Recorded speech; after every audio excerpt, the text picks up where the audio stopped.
আমরা চাই যে সমাজের সকল শ্রেণীর, বিশেষ করে যে মানুষগুলো চিকিৎসা বঞ্চিত, আর্থিকভাবে তার চিকিৎসা করার নিজের সামর্থ্য নাই, যেসব ভালো মেধাবী ছাত্রছাত্রী যাদের পারিবারিক সামর্থ্য নাই তাদের লেখাপড়ার জন্য আমরা চেষ্টা করছি আমাদের যে সামর্থ্য জেলা পরিষদের আছে তার সর্বোচ্চ ব্যবহার করে তাদের সহযোগিতা করার।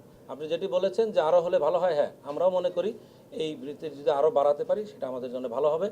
আমরা চেষ্টা করছি যে বাড়ানোর জন্য আমাদের যে বাজেট সেই বাজেটগুলো আমরা সরকারের সাথে কথা বলে বাড়াতে পারি কিনা।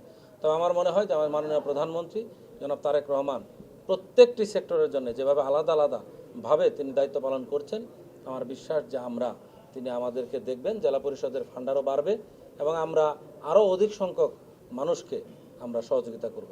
পাশাপাশি আপনাদেরকে একটা ইনফরমেশন দিয়ে রাখি যে আমরা মেধাবী শিক্ষার্থীদের জন্য যে জেলা পরিষদ বৃত্তি আগে ছিল যেটা দীর্ঘদিন বন্ধ, আমরা এবার জেলা পরিষদ বৃত্তি চালু করব।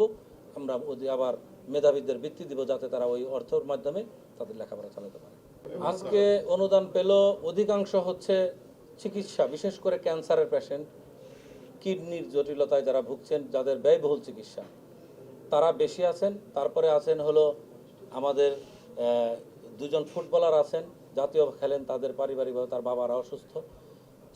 শিক্ষার্থী আছেন যারা বিভিন্ন বিশ্ববিদ্যালয়ে পড়াশোনা করে, পরিবার থেকে তাদের সহযোগিতা করার সেই সামর্থ্য নাই, এরকম আমাদের আছে না। সমপরিমাণ না কেন, ধরেন একজনের শুধু আর্থিক সহযোগিতা দরকার, তাকে যেরকম আমরা একটা সহযোগিতা করেছি, আবার একজন ক্যান্সারের পেশেন্ট, আমার সর্বোচ্চ ক্ষমতা আছে 30,000 টাকা দেওয়ার, দেখা গেলো তাকে 30,000 টাকা দিয়েছি। এটা প্রয়োজন বুঝে, বিশেষ করে যারা শিক্ষার্থী তাদের ভর্তি, যেমন চট্টগ্রাম বিশ্ববিদ্যালয়ের একজন প্রতিবন্ধী অন্ধ শিক্ষার্থী আছে, তার মাস্টার্স ভর্তি হবে, তাকে আমরা 25,000 টাকা দিয়েছি।